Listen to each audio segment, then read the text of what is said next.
हम filter discuss करना चाह रहे थे। ये मेरे पास डाटा है जो स्टूडेंट के मार्क्स का है।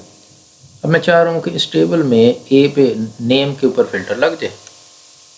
मैं फ़िल्टर अनेबल करता हूँ। पहले मुझे राइट पे जाके यहाँ से फ़िल्टर उस कॉलम को सिलेक्ट कर लूँगा, उस पर फ़िल्टर अनेबल हो जाएगा। अब मैं फ़िल्टर अप्लाई कर सकता हूँ। मैं जाता हूँ, ये देखो छोटा आइकन बन गया। अब मैं कहता हूँ कि मुझे सिर्फ जो है यासिर का दिखा दे, तो मैंने यासिर सेलेक्ट किया, तो ये सिर्फ मुझे एक यासिर का रिकॉर्ड दिखा रहा है। मैं चाहता हूँ कि सारे दिखा दे, तो दोबारा मैं सारे जाके चेक कर लूँगा। मैं चाहता हूँ कि इस एक के कॉलम पे फ़िल्टर लगाने वाला ऑप्शन ख़त्म हो जाए। मैंने जाके दोबारा जाके क्लिक किया तो वो फ़िल्टर ख़त्म कर देगा। इस तरह हम जो है फ़िल्टर लगा सकते हैं। तो ये हमने 9 पॉइंट जो पहले थे वो हमने डिस्कस कर लिए हैं। और नेक्स्ट जो हम पॉइंट डिस्कस करेंगे वो है फ़ॉन्ट साइज़, कलर और बॉर्डर और टेक्स्ट डायरेक्शन। हम देखते हैं कि हम जो है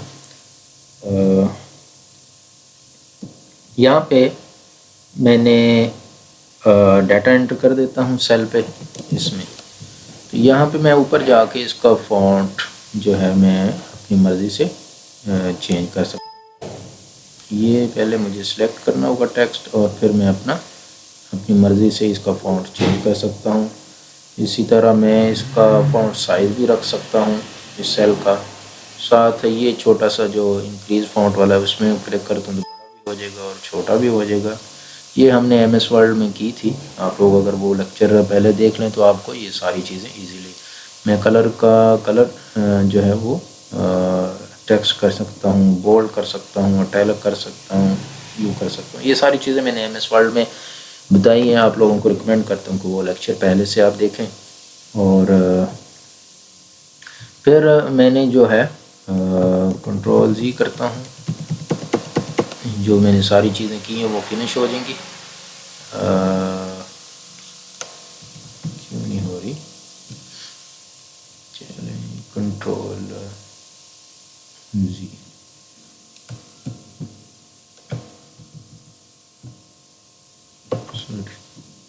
वो हो गई फिनिश। मैंने कंट्रोल+Z का बटन प्रेस करता रहूँ तो वो सारी चेंजेस मैंने अप्लाई की, वो फिनिश हो गई। अब मैंने टेक्स्ट बहुत बड़ा लिख दिया इसमें ना। तो अब देखें ये जो है मैं चाहता हूँ कि ये मुझे सारा टेक्स्ट नज़र आए। तो ऊपर जाके यहाँ पे एक ऑप्शन है कि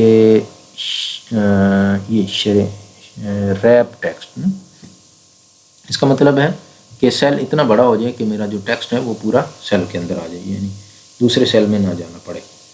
और मैं दूसरा एक और भी ऑप्शन है कि मैं ऊपर B है ना, इसमें शुरू में जाकर ऊपर माउस से क्लिक करूँ डबल, तो जो इसका वैल्यू होंगी वो सारी शो कर दे। सेल की साइज़ जो है वो उतना बड़ा हो जाएगा जितना मेरा डाटा होगा। मैं यहाँ पे लिखता हूँ यासिर अरफात, लिख दिया। तो ये मैं जाके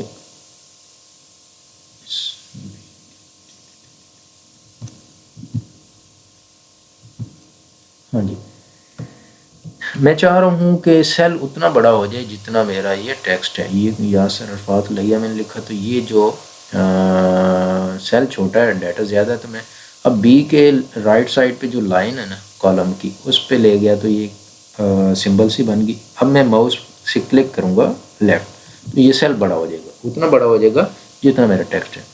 और मैं दोबारा क्लिक करता हूँ तो छोटा तो नहीं हुआ। और दूसरा एक और तरीका भी है, इसमें मैं जाके जब मैं माउस ले जाऊंगा उस लाइन पे जो सेल की है, तो इससे मैं खुद भी बड़ा छोटा कर सकता हूँ।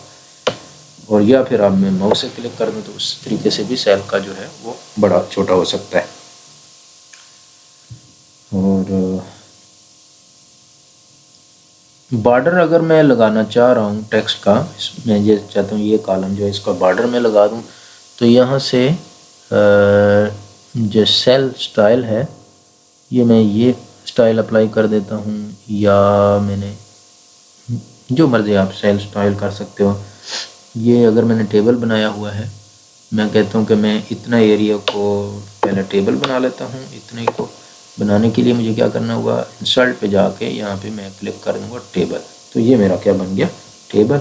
अब मैं इस पर स्टाइल भी अप्लाई कर सकता हूँ। होम के टैब पे जाएंगे, यहाँ पे टेबल फॉर्मेट है, तो मैं ये डिफरेंट टेबल फॉर्मेट, शायद ये आगे मेरा एक डिस्कस करूँगा टेबल की चीज़ें। तो अभी हम सेल का बॉर्डर लगाना चाह रहे थे। मैं डायरेक्शन अगर चेंज करना चाह रहा हूँ टेक्स्ट की, मैं चाहता हूँ ये सेंटर में आए, बल्कि मेरा अगर कहते हैं कि ये मेरा सेल जो है बड़ा है, इसको मैं बड़ा कर लेता हूँ जाके, यहाँ से रो भी बड़ी कर सकता हूँ ना। तो ये मैं कहता हूँ ये बिल्कुल नीचे आए, तो मैं यहाँ से ऊपर, ये जो मेरे पास ऑप्शन है अलाइनमेंट के, यहाँ पे मैं जाके करूँगा, ये अलाइनमेंट के ऑप्शन है हमारे पास इतने एरिया में, यहाँ पे अलाइनमेंट कर सकते हो, श्रिंक कर सकते हो, और दूसरी सेटिंग है जो आप कर सकते हो। तो इस तरह में जो है हम अलाइनमेंट अप्लाई कर सकते हैं कि टेक्स्ट जो सेंटर में चला जाए तो हम सेंटर कर लेंगे ऊपर से सिलेक्ट, और फिर हम चाहते हैं टेक्स्ट की डायरेक्शन जो है वो इस तरह हो जाए, या हम चाहते हैं कि वो यूं हो जाए। टेक्स्ट की हम अपनी मर्ज़ी से डायरेक्शन भी चेंज कर सकते हैं। ये मैंने 4 नीचे बॉक्स सेलेक्ट किए तो चारों में अभी आ गया, तो टेक्स्ट की डायरेक्शन कर सकते हैं। और ये चीज़ है मर्ज सेल। अब ये 4 सेल मैं इनको मर्ज कर देता हूँ तो ये मर्ज हो जाएंगे, इनमें टेक्स्ट जो है वो एक ही आ जाएगा। तो इस तरह हम मर्ज कर सकते हैं। मर्ज करने के लिए दूसरा तरीका भी है, इसमें मैं क्लिक करूं और यहाँ पे जाके मैं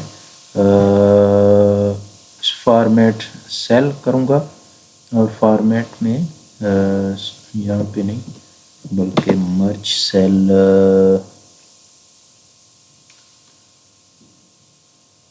सेल मर्ज करते हैं, 2 सेल में सिलेक्ट करता हूँ और इस पे जाके मैं मर्ज, यहाँ पे प्रॉपर्टी में नज़र नहीं आ रहा, और आप ऊपर से जाके इसको यहाँ से मर्ज और सेंटर कर सकते हो, क्रॉस कर सकते हो, आपकी मर्ज़ी है जो आप सिलेक्ट करना चाह रहे हैं। वो कह रहा है कि इसमें डाटा दोनों में है, तो आप क्या करना चाह रहे हो, तो ये मैंने ओके कर दिया, तो वो एक ही डाटा रख लेगा दोनों का।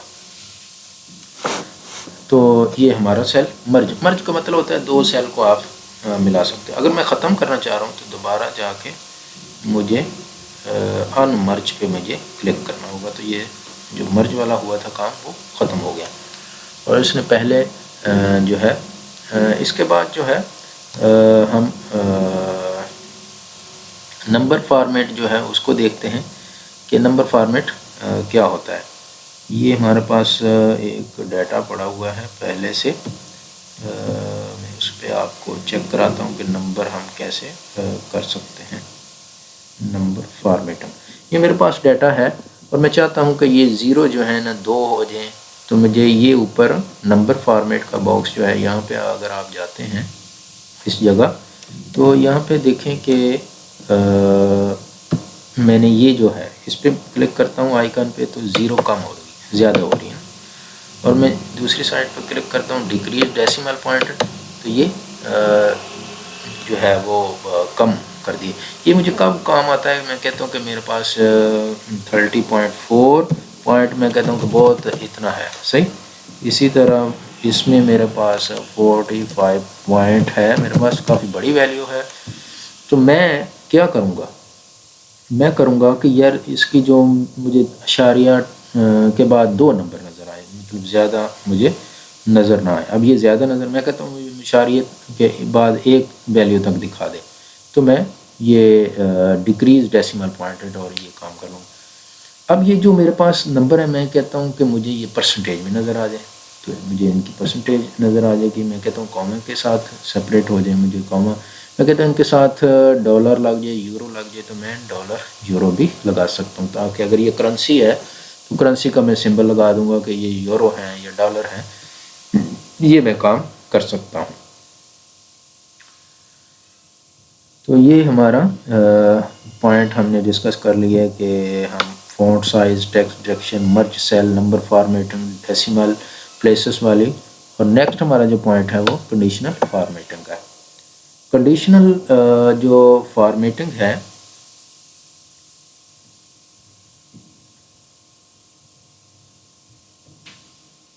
कंडीशनल फॉर्मेटिंग जो है ये